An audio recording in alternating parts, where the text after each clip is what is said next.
Hey guys, welcome to another live to our Facebook group. This is going to be our first episode, and this is a place where we're going to chat about business topics. Anyways, I want to talk about like why I decided to start this. If you guys have been part of this Facebook group for a while, you've seen us do some lives here and there. We've done some long ones, some short ones, and through lots of internal deliberation, we enjoy giving back. We want to help people grow, and we decided that we want to just do this consistently every week at a set time. And I figured, why not? Since it's the end of the day, end it with a beer. Seems like the fun thing to do. All right. Well, with that said, um, let's jump in.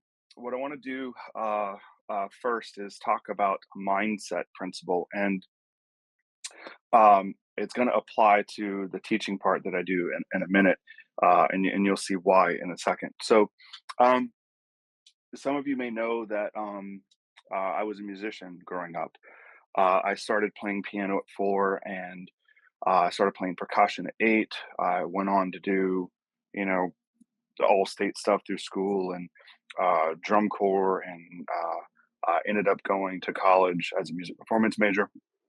Um, I did not end up finishing. I ended up joining the Air Force, but that's another story. So one of the interesting things is through that journey, like I had a bunch of instructors, and trying to learn at a very high collegiate level how to be a better musician, which is just a skill, right? It's just any learned skill. And I had an instructor one time, I was always seeking this next level, trying to get better and better and better and better and better. And I remember having a conversation with one of my instructors, and I was like asking, like, what's next? What is this? What is the next thing? What is the secret? What am I missing? And he said a principle, and I'm paraphrasing because this was 20 years ago. They said a principle that stuck with me to this day. Greatness is not doing new or different things. Greatness is doing the fundamentals really great. And that kind of stopped me in my tracks for a little bit because I was like, I thought I was still there learning new things. And there was some secret magic trick, some secret formula to get better at this skill set. And it really is just not the case. The reason why Michael Phelps is one of the best swimmers in the world is that he practiced and he does the very, very basic things that even like a high school swimmer would do. He just does every single thing, every little nuance, movement and tactic and mindset and everything, breath control and all of it is just way better. He's not doing anything different. He's doing every little thing at an extremely high level. And so I encounter that a lot of times, and how I'm going to tie it back into our teaching principle today is I encounter that a lot of times with marketing. So I very often do 30-minute Zooms.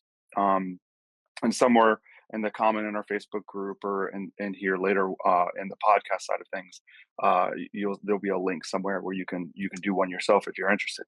But I do these free strategy sessions, and I help people evaluate what's going on with their marketing, take a look at things, what they've done, what's missing, and very very often they're doing the right things and trying to figure out what's wrong. And they're like, oh, I got this website, I've got this ad account, I've got this social account, I'm doing X, Y, and Z. And they feel like they're ticking all the boxes with what they're supposed to be doing. It's like, okay, well, I'm posting X amount of times a week. I've got this website that has, feature one, feature two, feature three. I've got this ad, it's got all these things. I went through this checklist. And the reality is they might be checking all those boxes. They might be doing all those things, but are they doing them at a high enough quality to be competitive, right? And you could take that same principle with anything. It could be your Facebook organic content, it could be your video content, it could be your website, it could be a funnel, it could be ads, it could be your sales technique, your lead nurturing, really like anything. You can apply this concept to anything. And so, but as I start getting into the teaching stuff today, keep in mind that these tips that I'm going to give you today, the key principle here is that we don't just need to do these things. We need to seek to do them as well as possible, as good as possible. And we can use a lot of examples. You guys can feel free to use some of our work. My agency's work is examples and inspiration. We hold lots of training like this, and we do varying levels of complexity and in depth. We have coaching programs, we have done for you stuff, all this kind of stuff to help people scale to that next level. But the point here is that just doing the thing is not what makes you great. And there is no secret other than hard work and doing the same things over and over again and getting better and better and better and better until you are all of a sudden you wake up one day and you're a master at that one thing. And you guys need to become masters in your own business. And that's really, really key here. So, this principle here, like, greatness isn't doing new things, greatness is doing the fundamentals really great.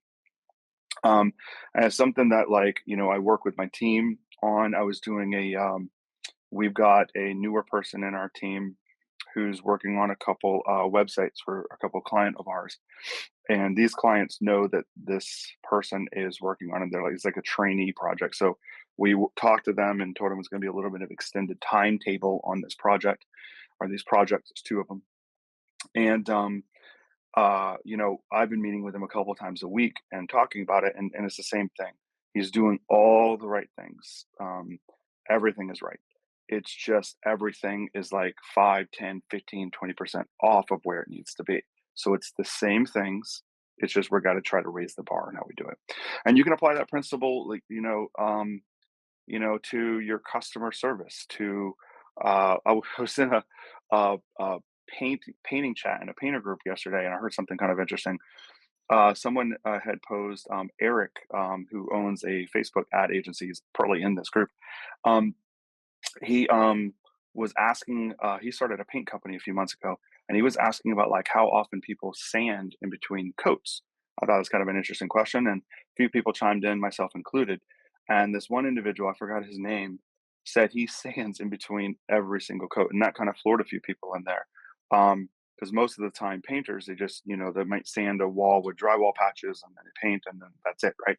And this guy said that his crew, they literally sand every wall, every inch, every time between every single coats. That's the same thing. It's not anything new. It's a basic principle. He's just going above and beyond and doing things more and better than most. And his product is probably fantastic because of that. So simple principles. We don't have to worry about doing new things. You already know the things you probably need to do. We know we need to, hire. We know we need to have a good company, good customer service. We know we need to do marketing. We know we need to do sales. All these things we know we need to do.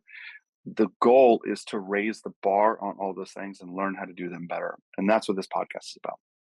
So with that said, let's get into today's training. What I'm going to talk about today, and I'm just talking about this because it's top of mind for me, and I think it's a good place to start. We're going to start with websites and some website tips.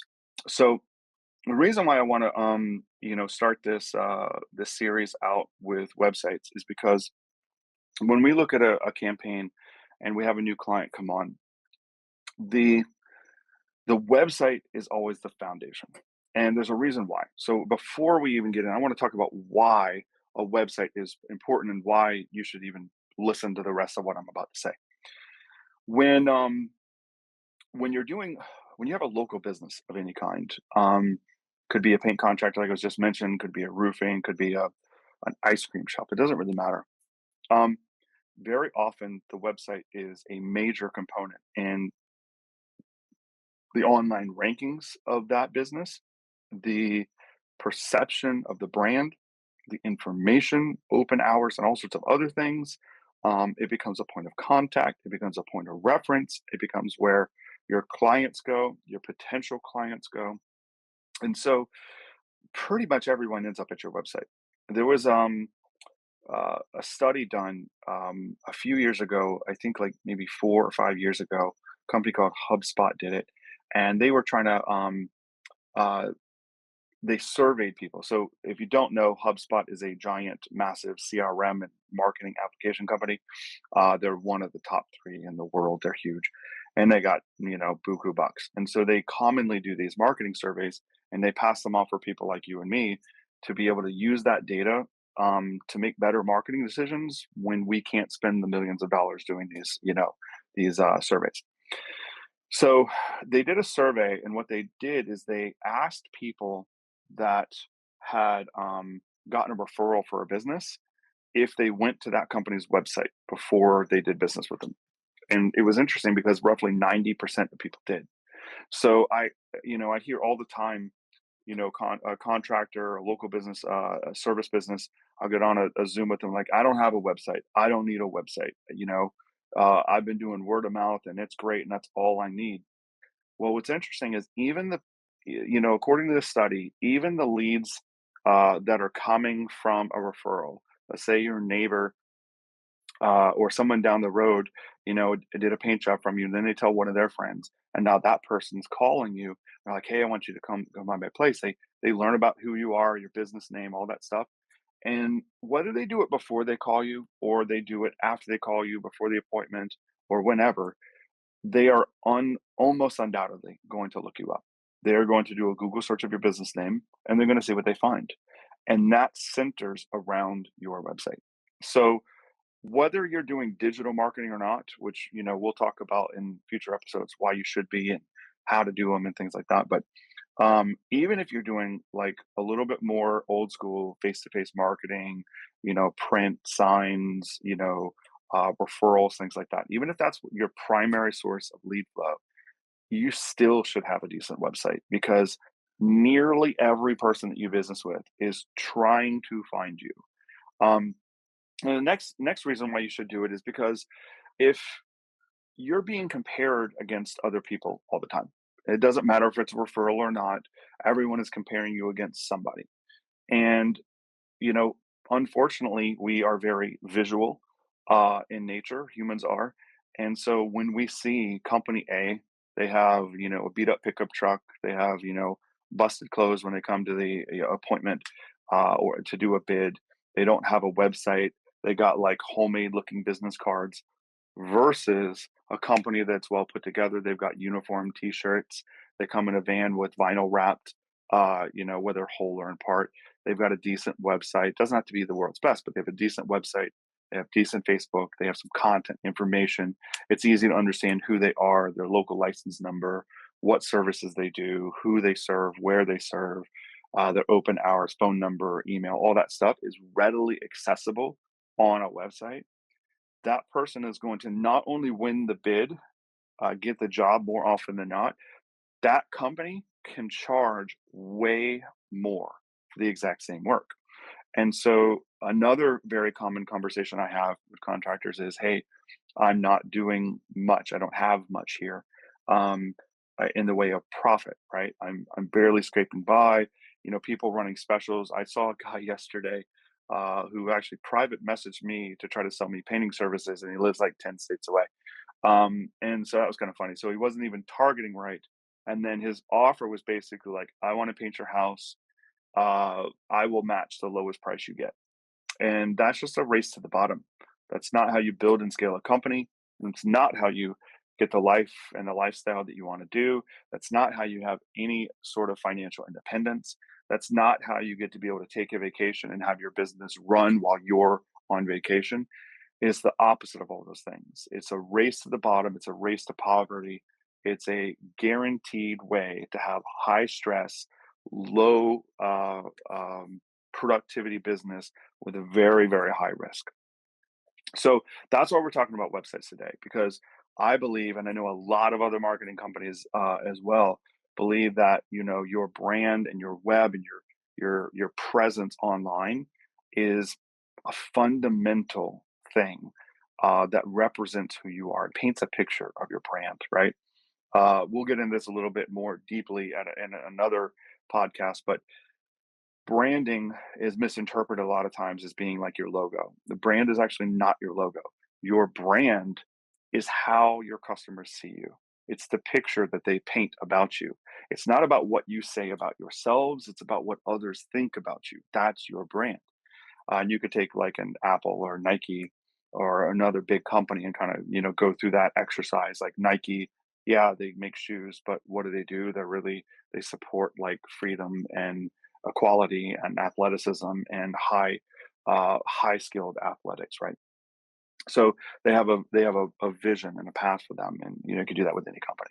So your brand is not your logo, it's not your typeface, it's not your colors, it's not your vehicle wrap. Your brand is what your perception is. And the website and your clothing and your vehicle wrap and your logos and your colors, all these other things are part of it, but it's not the only part, right? So, anyways, let's get into some tips here how to make a better website. So, the idea here is your website is a super critical part of that brand. It's one of the first things people are going to see, and we need to leave an impression fast. We need it to be a really good impression. All right, so here's some tips.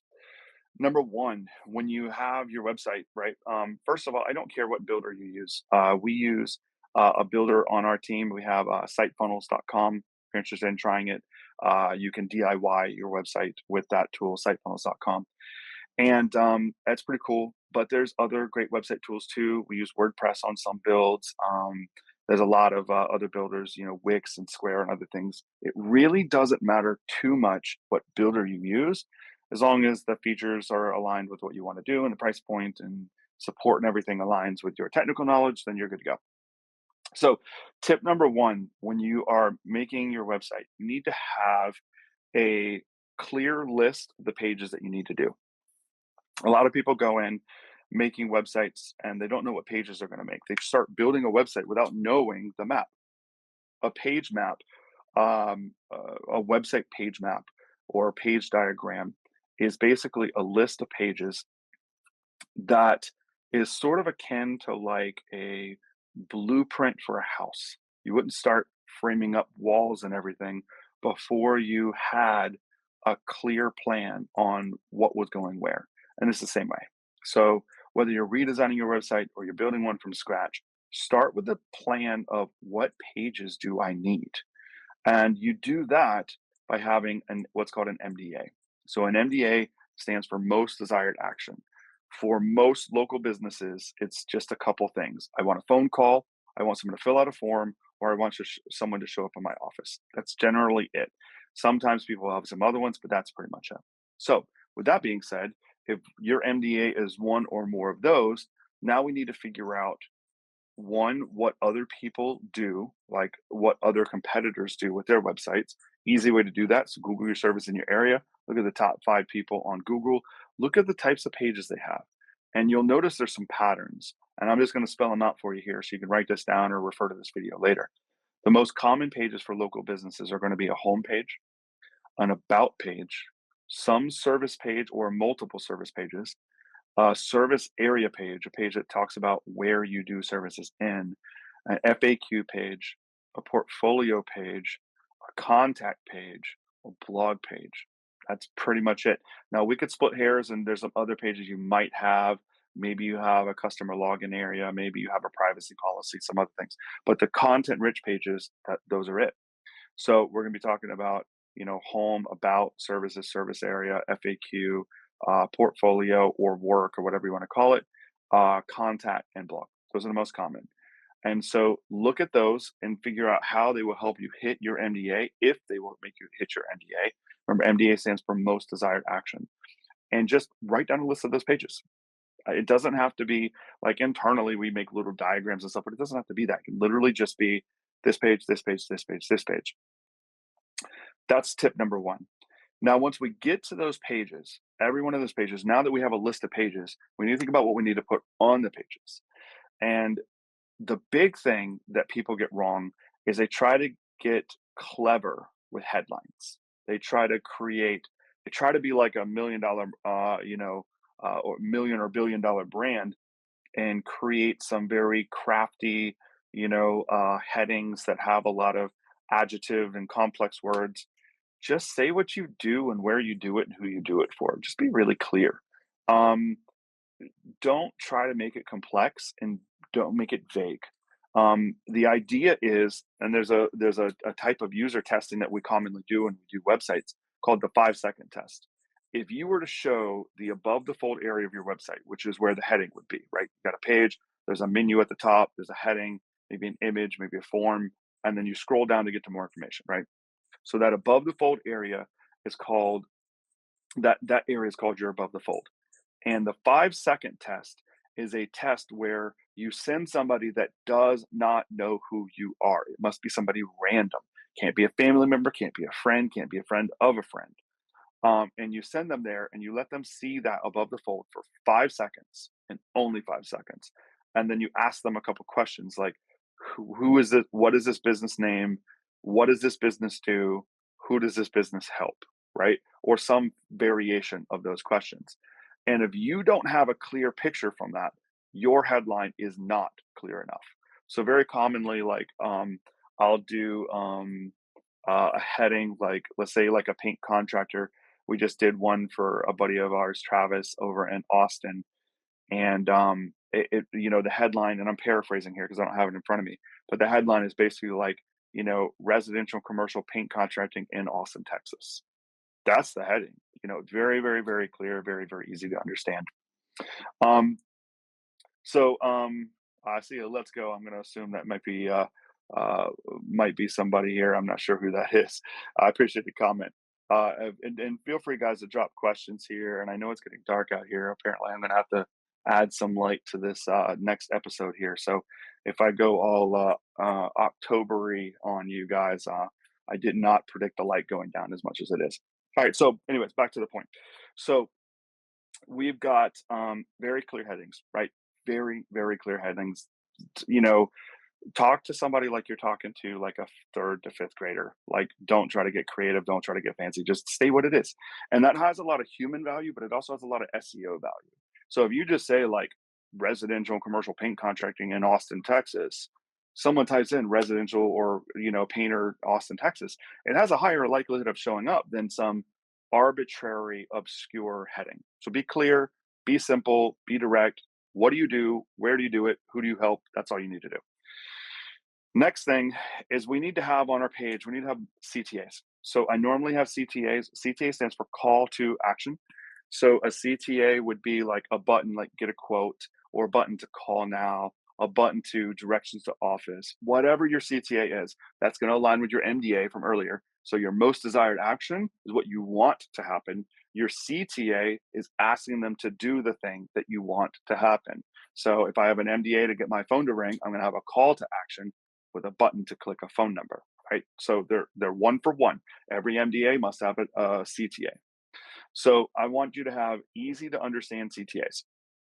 So normally at the menu we have a pair, like get a quote and call. But then like after the heading section, I might have another one down there. Maybe after that, I have like an about section. Maybe I have like a testimonial section. Whatever kind of content I'm going to put on that page. As I'm scrolling down that page, I'm going to have a few other CTAs. It's going to repeat a few times.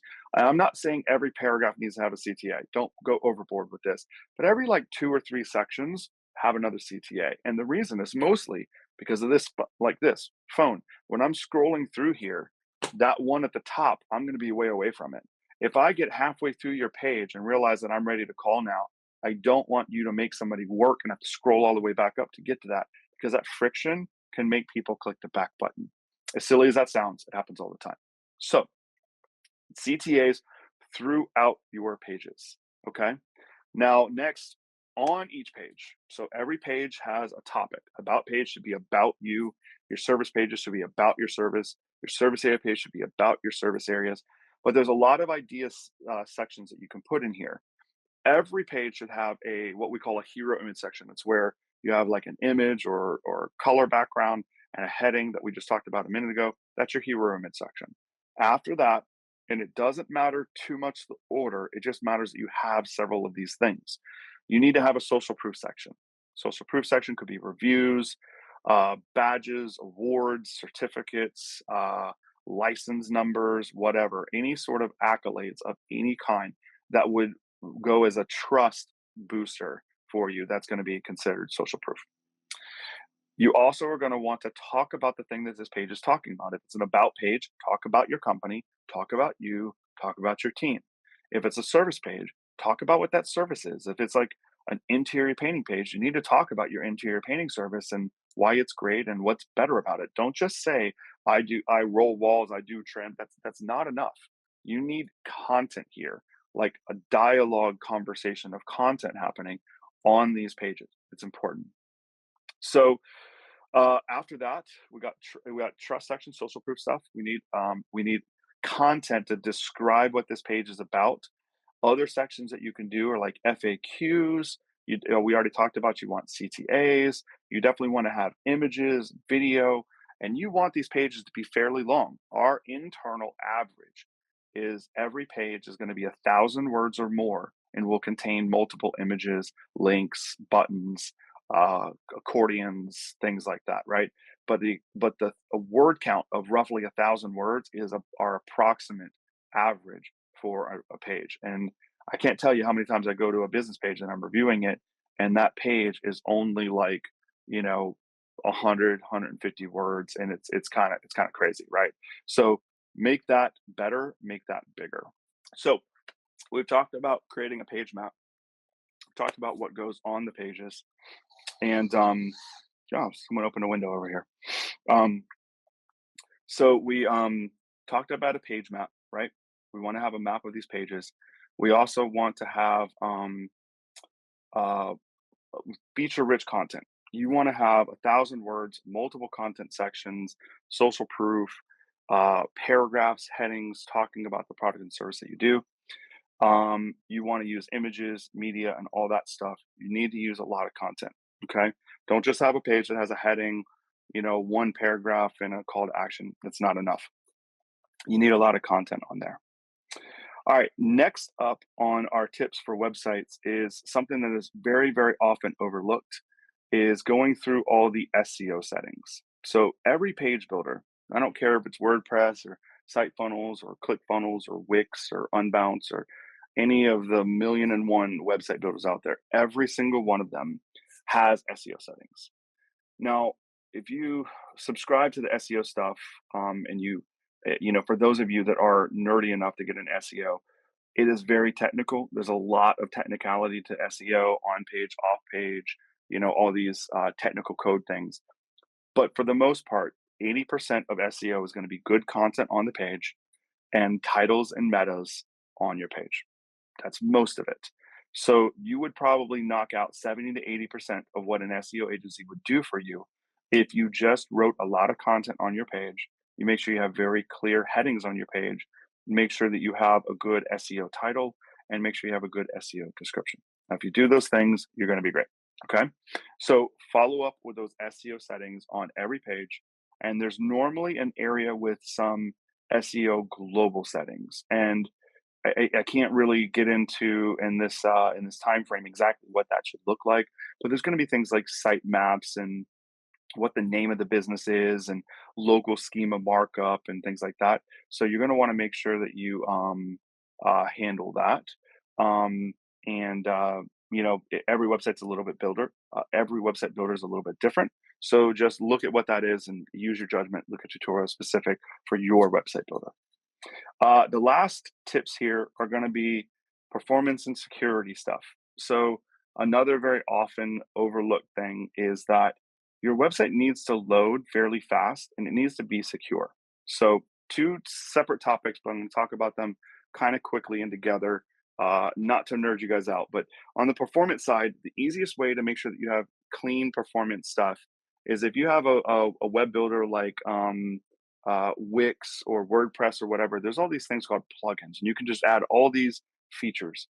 And one of the things that people do, inexperienced people mostly, is they just add a million and one functions, thinking that it's somehow helping them, and it's normally not. What it normally does is it adds way too much complexity to the website, which makes your website load slow. So that's number one. Number two is when you grab images, you can't just take images off your phone, even off your cell phone, and just put them up on your website. They're going to be typically multiple megabytes big. They're huge. And that's not what you want to put directly on your website. So what you're going to want to do is have uh, a photo editor. I mean, you don't have to go with like Photoshop. There's free photo editors, but you want to take your image that you have and you want to save it at an appropriate size, depending on how you're using it. Maybe it's 2,000 pixels wide.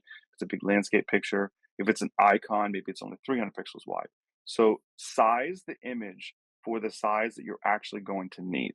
Don't put a 10,000 pixel image in and scale it down to a 50 by 50 icon size. It's not smart. You're going What will end up happening is your website will load the big version and then just scale it down. And it's a lot of data. Now, one image here and there, it's not that big of a deal. But if you have a page that has 10, 12, 13 images, you can make with not appropriately sizing your images and scaling and saving them for web use like a JPEG. Without doing that, you can create pages that instead of loading like 1, 2, 3 seconds, it can take 5, 10, 15, 20 seconds. And Amazon did a survey a long time ago that said for every zero point 0.1 seconds of page load speed that increased, they had a 10% increase in bounces, which means they lost revenue for every point. They could measure that every zero point 0.1 second that they were adding web load speed, they could measure a 10% deduction in conversions and click-throughs and purchases. So that's pretty huge. And the same thing will happen in your local business, smaller scale, but it'll still happen. So size your images so that you have good performance. And then last tip before we wrap up, let's talk about security stuff. Every website hosting and platform is going to have some security stuff. Follow whatever they say in their platforms. Follow whatever tips that they do that they have for you to make your site secure. And it's going to be different for everyone. But go through their security settings and follow them. And every website is going to have a login. This is a big one that I see. People create their logins and they call them admin. So admin is kind of like password 1, 2, 3, 4. Admin is the most common username on the internet. And so if a hacker wants to try to break into your website, which happens all the time, and you use admin, all they have to do is guess your password. And if you're using admin, your password is probably simple too. So you're taking half of their job away. So one of my buddies is an internet security guy, and he was telling me that if you have like a unique password, like nothing like admin, not the name of your site, just something unique that's non-guessable, and you have a longer alphanumeric random character password, it can take the most sophisticated computer we have in the world years to try to break into that site. But if you use admin, that same computer could break into your site in minutes because all they have to do is guess the password. So very, very commonly, I have people come to me with, "Hey, someone hacked my website. How do I fix it?" And every time that happens, someone is using the username admin. So don't use admin. Follow whatever security settings your website platform of choice tells you to do, and that will keep most things secure. Guys, that's it for the training today. Real quick, we're going to do another episode same time next week. Some of these episodes we may start bringing in some guests. Some of them will just be me. You get to just look at my ugly mug. But occasionally, we'll bring in some other pretty faces for you. Another announcement: we are going to be doing a 1-day here in Jacksonville, Florida. We're going to be doing a 1-day customer acquisition mastermind on January 6th. I'll post more information to our group. We'll talk about it more in future episodes later. And if you're on our email list, you'll get that coming soon too. Some more details to come. It's going to be a 1-day event. Very limited seating on that. I think we're only going to have 12 people. So stay tuned for that. And until next time, I appreciate you guys joining us, whether you're catching it live or catching it on the replay. I appreciate it. And we'll see you next time. Bye-bye. Hey, if you found this video helpful, please like and subscribe. If you're looking for help growing your contracting business, I invite you to join my free community. In there, we go live with amazing trainings, share resources and downloads, plus you get free help from me and from peers. That link is down below to join, and we'll see you in the next video.